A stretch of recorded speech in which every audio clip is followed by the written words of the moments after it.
എൻ്റെ പേര് ശകുന്തള. ഞങ്ങൾ തൃപ്പൂണിത്തുറയിൽ താമസിക്കുന്നു. എനിക്ക് കുറേ നാളുകളായിട്ട് മുട്ട് രണ്ടും വേദനയായിരുന്നു. ഇപ്പോൾ ഒരുപാട് മരുന്നൊക്കെ കഴിച്ചു. ഇംഗ്ലീഷ് മരുന്നും ഹോമിയോപ്പതി, അലോപ്പതി എല്ലാം കഴിച്ചു. കുറവില്ലായിരുന്നു. ആയുർവേദം കഴിച്ച് കുറവില്ലാതെ ഇരിക്കുകയായിരുന്നു. ഇപ്പോൾ എൻ്റെ മകൻ കൊണ്ടുവന്ന് ഓട്ടോഗ്യാപ്പ് എന്ന് പറഞ്ഞ ഈ ടാബ്ലറ്റ് കൊണ്ടുവന്ന് തന്നു.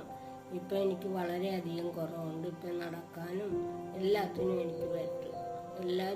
ഒരുവിധം ജോലികളെല്ലാം ഞാൻ ചെയ്യും. ഞാനിപ്പോൾ തുണി വിരിക്കാനായിട്ട് സ്റ്റെയർകേസ് കയറി മേളിൽ കൊണ്ടുപോയി തുണി വിരിക്കുകയും അവിടെ നിന്ന് താഴേട്ട് ഇറങ്ങും കഴിയും എല്ലാം ഞാൻ ചെയ്യും. എനിക്കിപ്പോൾ കാലിൻ്റെ മുട്ടിന് വേദനയില്ല.